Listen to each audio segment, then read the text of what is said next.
السلام علیکم ویوز، میں ہوں سید آفتاب رضوی، سید آفتاب رضوی چینل میں خوش آمدید۔ پروگرام لے کر حاضر ہوا ہوں ملاقات۔ اس میں ہم بہت سے شاعر، مصنف اور معروف شخصیات سے آپ کی ملاقات کروائیں گے ہر پروگرام میں۔ تو آج جو اس کڑی کا پہلا سلسلہ ہے وہ یہ ہے کہ میرے ساتھ آج معروف شاعر جو صرف گوجرانوالے کے نہیں بلکہ پورے پاکستان میں ان کا نام ہے، انصر علی انصر۔ تو انہوں نے پورے پاکستان میں مشاعرے بھی پڑھے، اور کون سی ایسی جگہ ہے جہاں انہوں نے مشاعرہ نہیں پڑھا، اور ان کا بڑا نام ہے۔ تو آئیے ان سے گفتگو کرتے ہیں۔ السلام علیکم۔ وعلیکم السلام۔ انصر صاحب کیا حال ہے؟ ٹھیک ہے؟ جی ٹھیک ہے۔ اچھا یہ بتائیے گا کہ آپ نے شاعری کب سے اور کیسے شروع کی؟ یہ سوال جو ہے نا ایک عام سا سوال ہے جو ہر جگہ کیا جا سکتا ہے۔ بس شاعری عجیب سی کہانی ہے میرے شاعری شروع کرنے کی، کہ یہاں ہمارے پاس ہی گھنٹہ گھر کے پاس جناح میموریل ہائی اسکول ہے، اس کے سامنے پرائمری کا پورشن تھا اس اسکول کا، تو وہاں ماہانہ مشاعرے ہوا کرتے تھے مرکزی بزم اقبال کے۔ تو ہم لڑکے لپاڑے تھے، جب دوڑیں لگانی، گھنٹہ گھر قریب ہی تھا۔ ایک رات کو ہم وہاں پہنچے تو وہاں جگمگ ہو رہی تھی، اور ایک بینر لگا ہوا تھا ماہانہ مشاعرہ مرکزی بزم اقبال گوجرانوالہ۔ تو ہم اندر چلے گئے، وہ ہال میں ہم دروازے میں کھڑے ہوئے، وہ دیکھا تو کہ شعر پڑھے جا رہے ہیں، ہمیں کوئی پتہ نہیں تھا کہ مشاعرہ کیا ہوتا ہے۔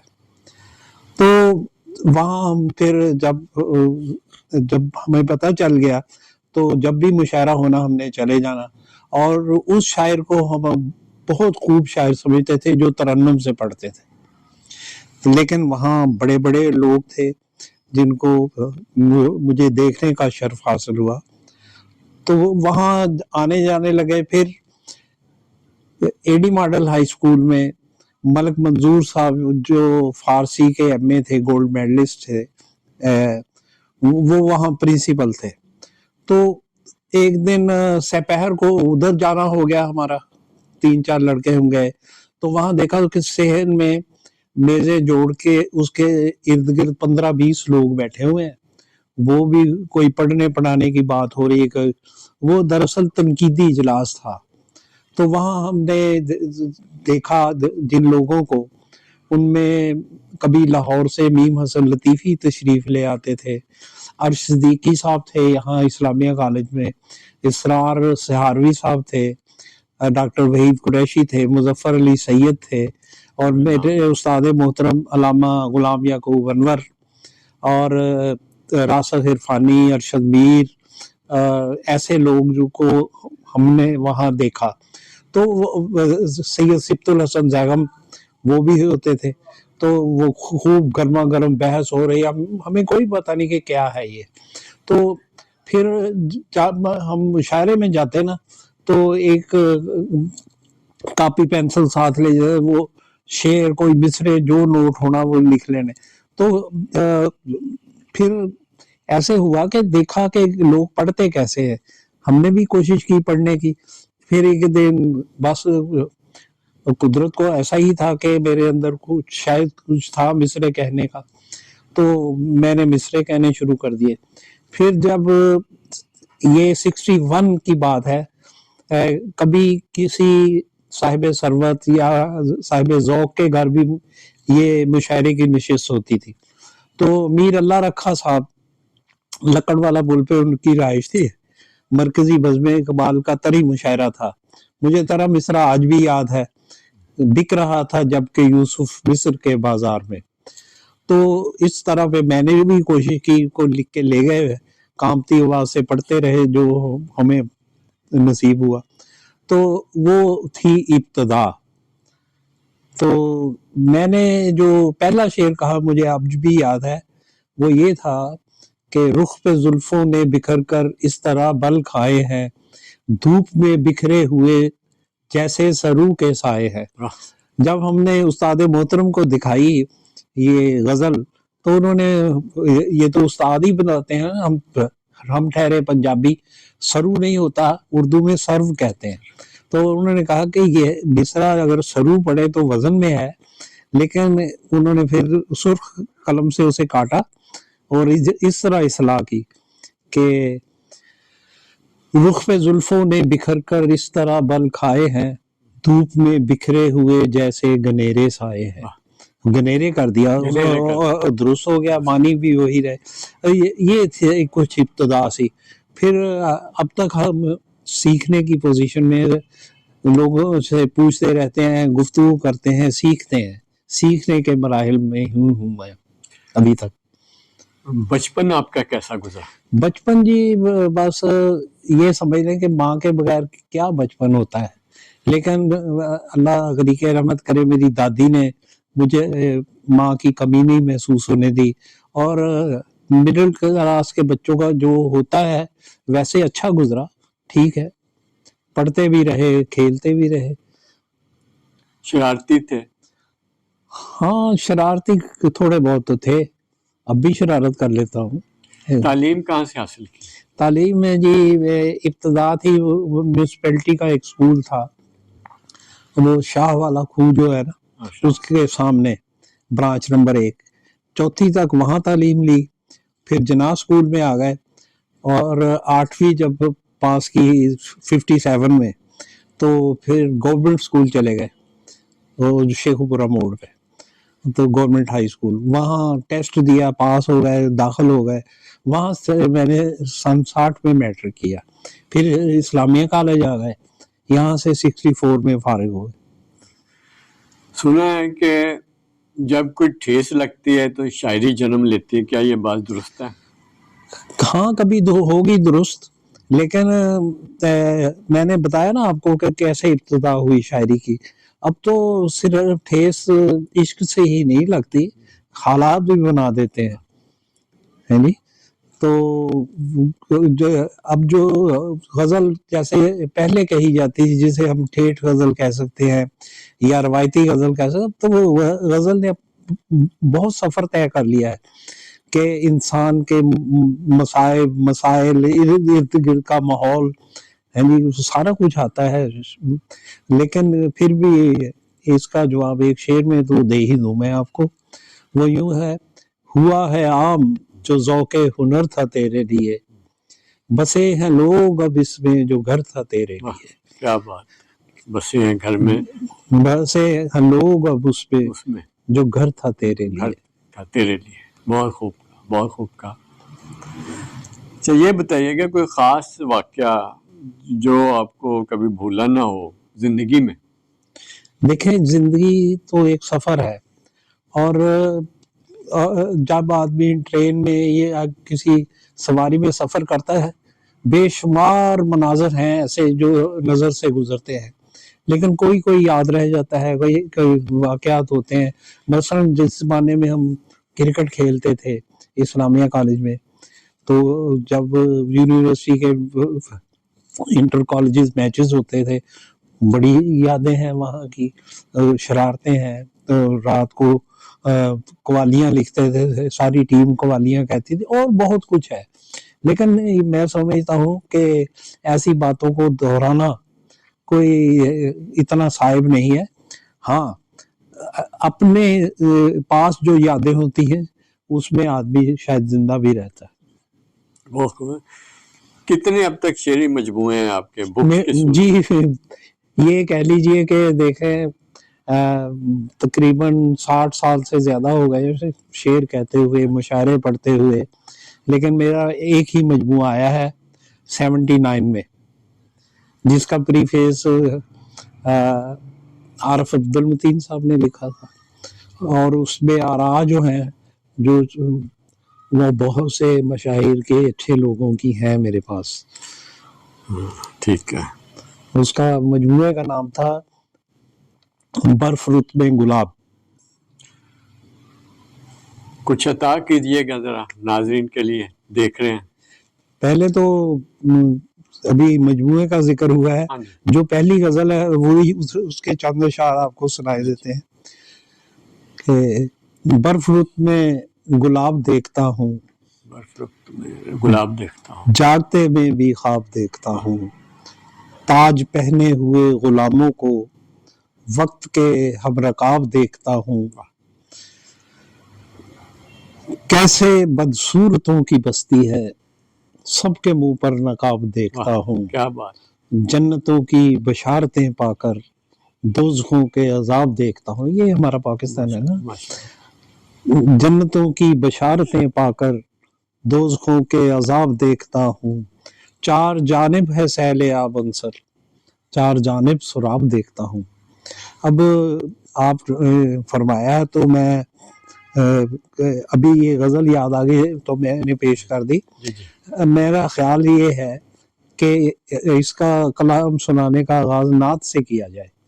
تو نعت ہے: ورق روح پر جب حکم خدا کا لکھوں، ورق روح پر جب حکم خدا کا لکھوں، آیت نور کو سرکار کا چہرہ لکھوں، جلوہ نور کی محفل میں اگر بات چلے، جلوہ نور کی محفل میں اگر بات چلے، لوح خورشید پہ احمد کا قصیدہ لکھوں، اور ذرے ذرے کی جویں آئے نہ روح ہے ان سے، شاہ بطحا کو دو عالم کا اجالا لکھوں، اور مجھ سے اوصاف محمد کے جو موسیٰ پوچھیں، آپ کے نقش قدم کو ید بیضا لکھوں. اور ہے کہ میں نے قرآن کو سمجھا تو یہ اسرار کھلے، میں نے قرآن کو سمجھا تو یہ اسرار کھلے، ان کی ہر بات کو قدرت کا اشارہ لکھوں، اور یہ گزرگاہ غلامان رسول ہے عنصر، یہ گزرگاہ غلامان رسول ہے عنصر، ذرے ذرے کو یہاں کوچہ سدرا لکھوں. اب ایک منقب پیش کرتا ہوں. اس کا یقین دیکھیے اس لازوال پر، جو لے گیا حسین کو اوج کمال پر، عباس تیرے ہاتھ کی برکت سے ہو گیا، عباس تیرے ہاتھ کی برکت سے ہو گیا، آب فرات محترم آب زلال پر، اور بیعت جو مانگی اکبر و اصغر فدا کیے، بیعت جو مانگی اکبر و اصغر فدا کیے، کیسے جواب ہیں یہ تیرے ایک سوال پر، اور اس نے قضا کو رنگ رضا اس طرح دیا، اس نے قضا کو رنگ رضا اس طرح دیا، تقدیر رو رہی ہے تدبر خصال پر، اور دونوں جہاں کی رحمتیں تم پر تمام ہیں، دونوں جہاں کی رحمتیں تم پر تمام ہیں، قدسی بھی بہوے رشک ہیں تیرے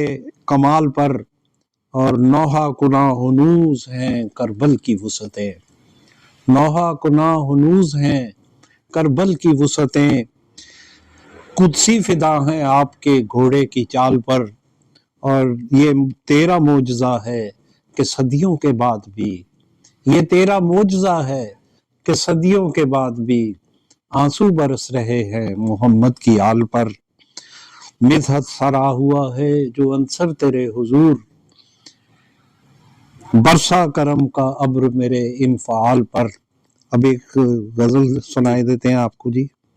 اختتام سفر نہیں آیا، اختتام سفر نہیں آیا، شہر آئے ہیں گھر نہیں آیا، شہر آئے ہیں گھر نہیں آیا، دل کے زخموں سے آشنا ہوتی آنکھ کو یہ ہنر نہیں آیا، اور میرے آنگن میں پاؤں جلتے تھے، میرے آنگن میں پاؤں جلتے تھے، سایہ جب تک اتر نہیں آیا، میرے سر میں کئی شگاف پڑے، میرے سر میں کئی شگاف پڑے، زخم دیوار پر نہیں آیا، نہ پایا چراغ مرکز کا، بجھ نہ پایا چراغ مرکز کا، کوئی جھونکا ادھر نہیں آیا، اور دھند چھائی تھی شہر میں ایسی، دھند چھائی تھی شہر میں ایسی، کوئی چہرہ نظر نہیں آیا، دل نہ جب تک ہوا لہو عنصر، شاعری میں اثر نہیں آیا. کیا خوب جی کہا، کیا خوب کہا. اچھا یہ بتائیے گا کہ کون سا شاعر یا شاعرہ پسند ہے؟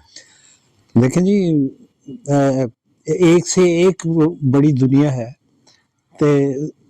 لیکن غالب آج بھی غالب ہے، میر ہے، غالب سب پہ غالب ہے. ہاں میر ہے. اگر مرثیہ کی طرف جائیں، منظر نگاری کی طرف جائیں تو میر انیس بہت بڑا نام ہے، مرزا سلامت علی دبیر ہے، اور اس کے بعد تو ایک جہان ہے، ناصر کاظمی. ہاں ناصر کاظمی صاحب اسلوب شاعر تھے، ان کا اپنا انداز، اپنا مزاج تھا. تو کس کا نام لیں اور کس کا نام لیں؟ میں سمجھتا ہوں ناصر کاظمی، منیر نیازی، اور یہ احمد فراز تھے، فیض صاحب تو خیر بڑا نام ہے. تو یہ لوگ ہیں جن کو، اور ایک شاعر ہوئے ہیں میں سمجھتا ہوں کہ جو انداز انہوں نے غزل کو دیا ہے وہ پورا عہد جو ہے ان کے انداز میں غزل کہہ رہا ہے، وہ ہیں شکیب جلالی. ہاں جی، وہ کمال آدمی ہوئے ہیں.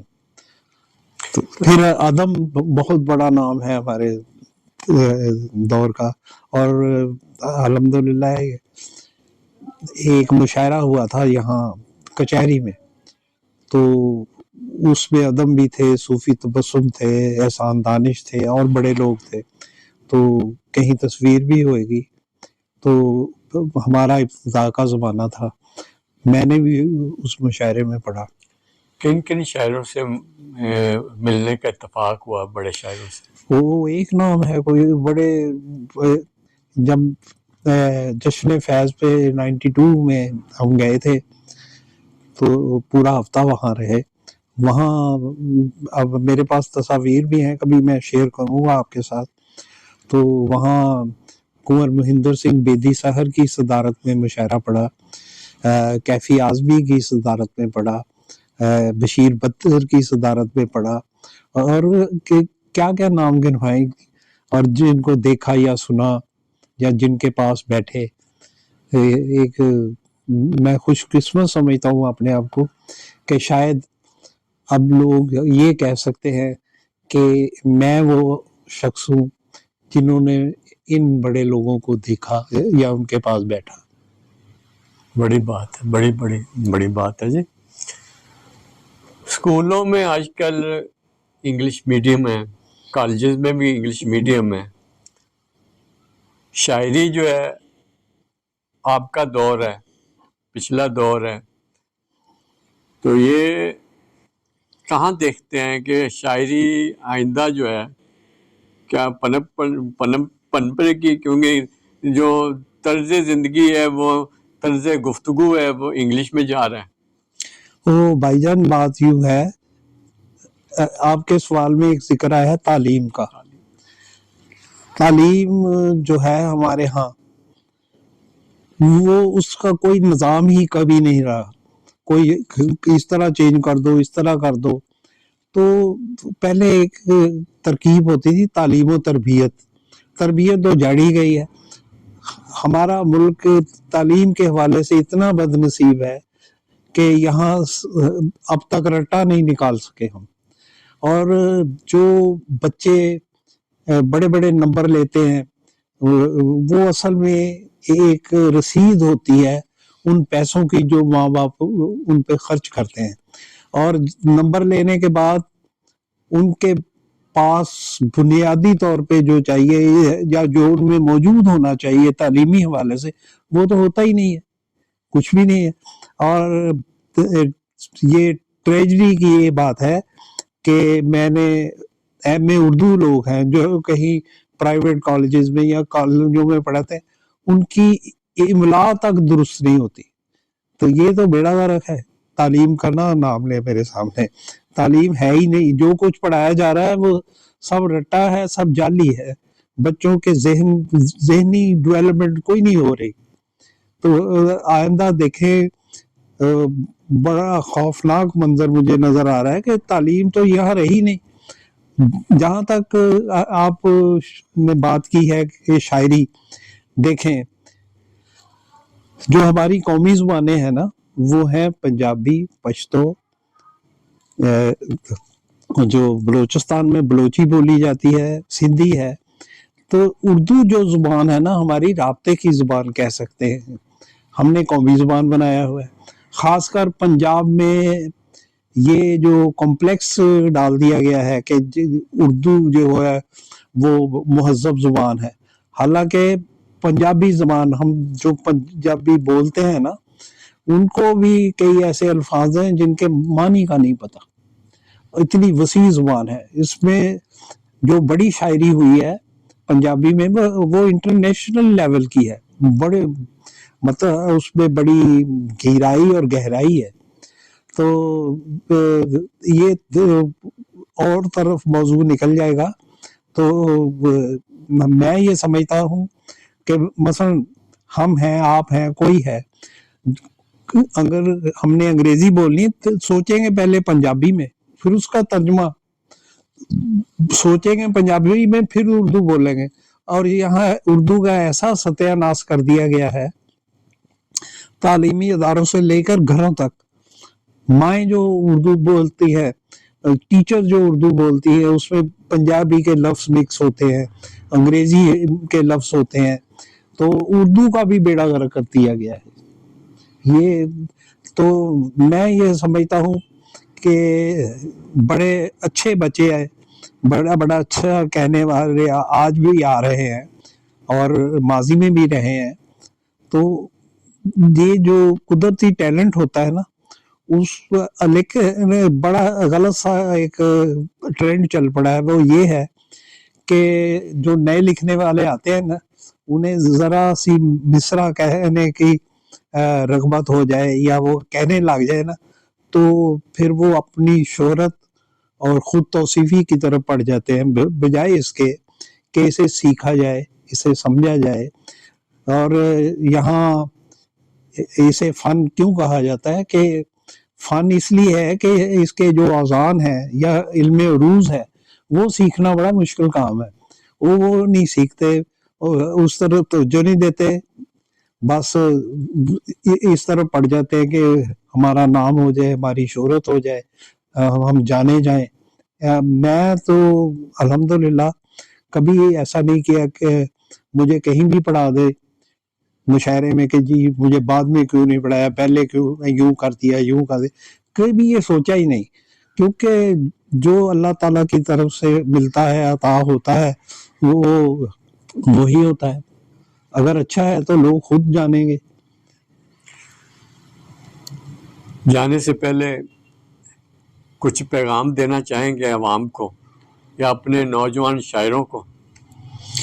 پیغام میں ناچیز آدمی ہوں، میں نے کیا پیغام دینا ہے. میں نے ایک شعر جو پہلے غزل سنائی ہے کہ اللہ تعالیٰ نے یہاں کیا نعمتیں پیدا نہیں کی، کن لوگوں نے، کن سیاستدانوں نے یا کن کرتا دھرتا لوگوں نے پاکستان کا بیڑا غرق کر دیا ہے. میں نے کہا نہیں کہ وہ جنتوں کی بشارتیں پا کر دوزخوں کے عذاب دیکھتا ہوں. باقی ایک شعر اور سناتا ہوں اور پھر اس پہ ہم گفتگو ختم کرتے ہیں. جانتی ہے مہر کی پاکیزگی، قطرہ شبنم کہاں تک پاک ہے. شکریہ. اس کے ساتھ ہی مجھے اجازت دیجیے گا، پھر ملیں گے پروگرام ملاقات میں ایک نئے مہمان کے ساتھ. خدا حافظ.